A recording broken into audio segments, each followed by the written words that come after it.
സംഖ്യ അധ്യായം 29. 7-ാം മാസം 1-ാം ദിവസം വിശുദ്ധ സമ്മേളനം ഉണ്ടായിരിക്കണം. അന്ന് ശ്രമകരമായ ജോലിയൊന്നും ചെയ്യരുത്. അത് നിങ്ങൾക്ക് കാഹളം മുഴക്കാനുള്ള ദിവസമാകുന്നു. കർത്താവിൻ്റെ മുൻപിൽ പരിമളം പരത്തുന്ന ദഹനബലിയായി ഒരു കാളക്കുട്ടി, ഒരു മുട്ടാട്, 1 വയസ്സുള്ള 7 ആൺചെമ്മരിയാടുകൾ ഇവ അർപ്പിക്കണം. അവയുടെ കൂടെ ധാന്യബലിയായി കാളക്കുട്ടിക്ക് 1 ഏഫായുടെ 10-3, മുട്ടാടിന് 10-2, ആട്ടിൻകുട്ടി 1-ന് 10-1 വീതം നേരിയ മാവ് എണ്ണ ചേർത്ത് അർപ്പിക്കണം. അതോടൊപ്പം നിങ്ങൾക്ക് വേണ്ടി പരിഹാരം ചെയ്യുന്നതിന് 1 കോലാട്ടിൻമുട്ടനെ പാപപരിഹാര ബലിയായി അർപ്പിക്കണം. അമാവാസികളിൽ അർപ്പിക്കുന്ന ദഹനബലി, അതോടൊന്നിച്ചുള്ള ധാന്യബലി, അനുദിന ദഹനബലി, അതോടൊന്നിച്ചുള്ള ധാന്യബലി, നിയമപ്രകാരമുള്ള അവയുടെ പാനീയബലി എന്നിവയ്ക്ക് പുറമെ കർത്താവിൻ്റെ മുൻപിൽ പരിമളം പരത്തുന്ന ദഹനബലിയാണിത്. 7-ാം മാസം 10-ാം ദിവസം നിങ്ങൾക്ക് വിശുദ്ധ സമ്മേളനം ഉണ്ടായിരിക്കണം. അന്ന് നിങ്ങൾ ഉപവസിക്കണം, ജോലിയൊന്നും ചെയ്യരുത്. എന്നാൽ 1 കാളക്കുട്ടി, 1 മുട്ടാട്, 1 വയസ്സുള്ള 7 ആൺചെമ്മരിയാടുകൾ ഇവയെ കർത്താവിന് മുൻപിൽ പരിമളം പരത്തുന്ന ദഹനബലിയായി അർപ്പിക്കണം. അവ ഊനമറ്റതായിരിക്കണം. അവയോടൊന്നിച്ചുള്ള ധാന്യബലിയായി കാളക്കുട്ടിക്ക് 1 ഏഫായുടെ 10-3, മുട്ടാടിന് 10-2, ആട്ടിൻകുട്ടി 1-ന് 10-1 വീതം നേരിയ മാവ് എണ്ണ ചേർത്ത് അർപ്പിക്കണം. പരിഹാര ദിനത്തിൽ അർപ്പിക്കുന്ന പാപപരിഹാര ബലി, അനുദിന ദഹനബലി, അവയോടൊന്നിച്ചുള്ള ധാന്യബലി, പാനീയബലി എന്നിവയ്ക്ക് പുറമെ പാപപരിഹാരത്തിനായി 1 കോലാട്ടിൻമുട്ടനെയും അർപ്പിക്കണം. 7-ാം മാസം 15-ാം ദിവസം നിങ്ങൾക്ക് വിശുദ്ധ സമ്മേളനം ഉണ്ടായിരിക്കണം. ശ്രമകരമായ ജോലിയൊന്നും അന്ന് ചെയ്യരുത്. 7 ദിവസം നിങ്ങൾ കർത്താവിന് ഉത്സവം ആഘോഷിക്കണം. കർത്താവിൻ്റെ മുൻപിൽ പരിമളം പരത്തുന്ന ദഹനബലിയായി 13 കാളക്കുട്ടികൾ, 2 മുട്ടാടുകൾ, 1 വയസ്സുള്ള 14 ആൺചെമ്മരിയാടുകൾ എന്നിവയെ ദഹനബലിയായി അർപ്പിക്കണം. അവ ഊനമറ്റവയായിരിക്കണം. അവയോടൊന്നിച്ച് ധാന്യബലിയായി കാളക്കുട്ടി 1-ന് 1 ഏഫായുടെ 10-3, മുട്ടാട് 1-ന് 10-2, ആട്ടിൻകുട്ടി 1-ന് 10-1 വീതം നേരിയ മാവ് എണ്ണ ചേർത്ത് അർപ്പിക്കണം. അനുദിന ദഹനബലിക്കും അവയോടൊന്നിച്ചുള്ള ധാന്യബലി, പാനീയ ബലി ഇവയ്ക്കും പുറമെ പാപപരിഹാര ബലിയായി 1 കോലാട്ടിൻമുട്ടനെയും അർപ്പിക്കണം. 2-ാം ദിവസം 12 കാളക്കുട്ടികൾ, 2 മുട്ടാടുകൾ, 1 വയസ്സുള്ള ഊനമറ്റ 14 ആൺചെമ്മരിയാടുകൾ എന്നിവയെ നിയമപ്രകാരം അവയുടെ എണ്ണത്തിനൊത്ത ധാന്യബലിയോടും പാനീയബലിയോടും കൂടെ അർപ്പിക്കണം. അനുദിന ദഹനബലി, അതോടൊന്നിച്ചുള്ള ധാന്യബലി, പാനീയബലി ഇവയ്ക്ക് പുറമെ പാപപരിഹാര ബലിയായി 1 കോലാട്ടിൻമുട്ടനെയും അർപ്പിക്കണം. 3-ാം ദിവസം 11 കാള, 2 മുട്ടാട്, 1 വയസ്സുള്ള ഊനമറ്റ 14 ആൺചെമ്മരിയാടുകൾ എന്നിവയെ നിയമപ്രകാരം അവയുടെ എണ്ണത്തിനൊത്ത ധാന്യബലിയോടും പാനീയ ബലിയോടും കൂടെ അർപ്പിക്കണം. അനുദിന ദഹനബലിക്കും അതോടൊന്നിച്ചുള്ള ധാന്യബലിക്കും പാനീയ ബലിക്കും പുറമെ പാപപരിഹാര ബലിയായി 1 കോലാട്ടിൻമുട്ടനെയും അർപ്പിക്കണം. 4-ാം ദിവസം 10 കാളകൾ, 2 മുട്ടാടുകൾ, 1 വയസ്സുള്ള ഊനമറ്റ 14 ആൺചെമ്മരിയാടുകൾ എന്നിവയെ നിയമപ്രകാരം അവയുടെ എണ്ണത്തിനൊത്ത ധാന്യബലിയോടും പാനീയബലിയോടും കൂടെ അർപ്പിക്കണം. അനുദിന ദഹനബലിക്കും അതോടൊന്നിച്ചുള്ള ധാന്യബലിക്കും പാനീയബലിക്കും പുറമെ പാപപരിഹാര ബലിയായി 1 കോലാട്ടിൻമുട്ടനെയും അർപ്പിക്കണം.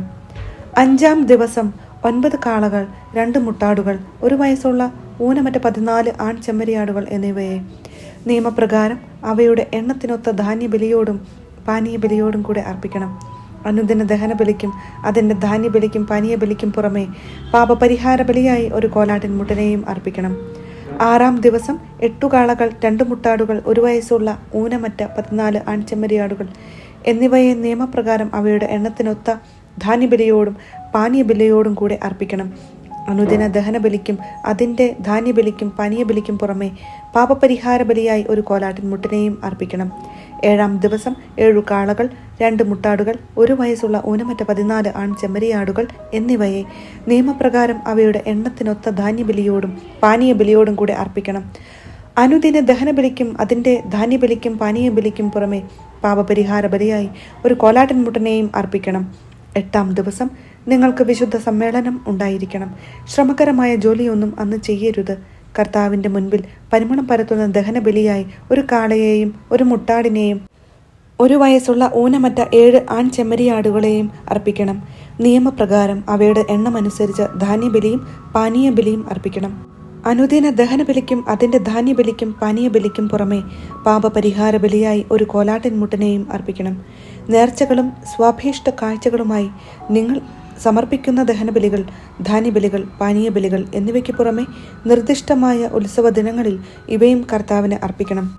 കർത്താവ് കൽപ്പിച്ചതെല്ലാം മോശ ഇസ്രായേൽ ജനത്തോട് പറഞ്ഞു. സംഖ്യ അധ്യായം 30. സ്ത്രീകളുടെ നേർച്ചകൾ. മോശ ഇസ്രായേൽ ജനത്തിന്റെ ഗോത്ര തലവന്മാരോട് പറഞ്ഞു, കർത്താവ് ഇങ്ങനെ കൽപ്പിച്ചിരിക്കുന്നു, ആരെങ്കിലും കർത്താവിന് നേർച്ച നേരുകയോ ശപഥം ചെയ്ത് തന്നെ കടപ്പെടുത്തുകയോ ചെയ്താൽ തൻ്റെ വാക്കു ലംഘിക്കാതെ വാഗ്ദാനം നിറവേറ്റണം.